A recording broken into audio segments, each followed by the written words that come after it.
Oh, what's up? It's getting a little bit of a sweat going. You know, progressively overloading, being better than I was yesterday. What's up, guys? It's Alec here, and today that's what we're going to be talking about is progressive overload and the Better Butter Burner effect, or the BBB, not Baller Bros brand. What is Bally Big Lonzo Ball? That whole thing. Not that. BBB, Better Butter Burner. And that's what we're going to be talking about today, is what is progressive overload, and what does being a Better Butter Burner mean, and how do they tie in together? Matcha is so good. Chai tea is so good. What is progressive overload? Progressive overload is this, where the example that I like to use is you go for a run today at 10 minutes on the treadmill at 4 miles an hour. So we have 10 minutes and we have 4 miles an hour. Now, what progressive overload would be is that tomorrow or the day after that, you increase either your duration or your intensity or speed. So one day, if you start at 10 minutes at 4 miles an hour, let's say the next day, then you go to 10 minutes and 30 seconds and remain at 4 miles an hour. After a day or two more of that, then you increase the speed from 4 miles an hour to maybe 4.5 miles an hour, but keep this at 10 minutes and 30 seconds. Then 10 minutes and 30 seconds, maybe even you need to go a little bit less than that and go to 10 minutes and 45 seconds. And then instead of 4.5 miles an hour, maybe 4.7. So the whole purpose of progressive overload is to very gradually and minimally make small jumps, very small jumps, baby steps. You can't have a baby and then expect that baby to go run a marathon in a week after the baby is born. No, the baby has to go from crawling to stumbling while trying to walk, to then learning how to walk, to then speed walking, to jogging.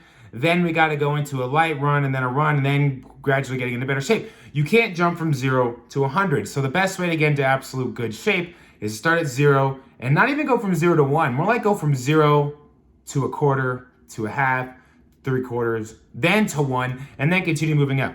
Not only does this get you into much better shape over time, but it also will prevent injuries and burning out. Because if you're trying to push yourself, let's say that you haven't worked out in a month or in a year, right? Let's say this happens to you. Today I'm gonna go for a run and it's gonna be so good, but I'm gonna run 5 miles and I haven't ran in 10 years. Oh boy. You know what's going to happen is you're going to finish that run in 15 years, and then when you're done, you're going to be like, that was awful. I never want to do it again.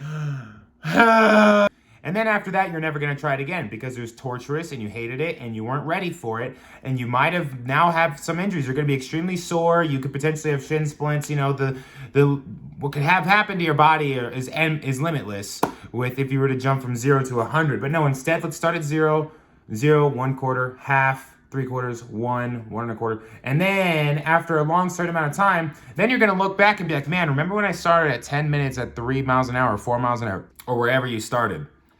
It's going to be like night and day. You're going to be like, wow, I did this all on my own. I'm amazing. Now, this is where the Better Butter Burner effect and progressive overload collide, okay? Better Butter Burner effect is essentially this. Someone who's in better shape will burn more calories than someone who is not as in good a shape. So let's say that I've been running for 5 years, and let's say you're running for the first time in years. Let's say we both run for 10 minutes, same amount of time. I'm going to burn more calories because I'm likely to go much faster or at a higher incline or at a heavier resistance than you are. I am in better shape, so I'm going to burn better. So within 10 minutes, let's say you burn 110 calories in your 10 minutes while on your bike or on your run. If I'm doing the exact same thing, I have the ability to go harder and faster during that duration. So while you're burning 110 calories, I'm burning close to 200 maybe. Who knows, depending on how hard I'm really pushing myself. And if you're pushing yourself properly, you're going to progressively overload, and that's where this all ties in. But being a Better Butter Burner means you're burning more calories in the same amount of time as you used to when you first started. So the better shape that you're in, the more calories that you will burn during a workout, because you can exert more energy because you are capable of doing that. AlecFitness.com for coaching and my amazing nutrition guide that is the key to weight loss. Remember, weight loss is 80% nutrition. So go and check that out. Stop waiting. The time is right now. The time is now to go take care of that.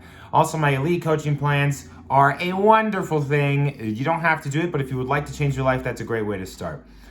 Follow me on Instagram. All the links will be in the in the freaking description below. I appreciate you guys so much. Smash that like and thumbs up button. It really does help with the algorithm here on YouTube. And post questions below. I am getting ready to do a full-blown Q&A. It doesn't have to be just about fitness. It can be about Alec as a person in my personal life. I'm pretty much an open book. I love you guys so much. Thanks for always supporting. Peace.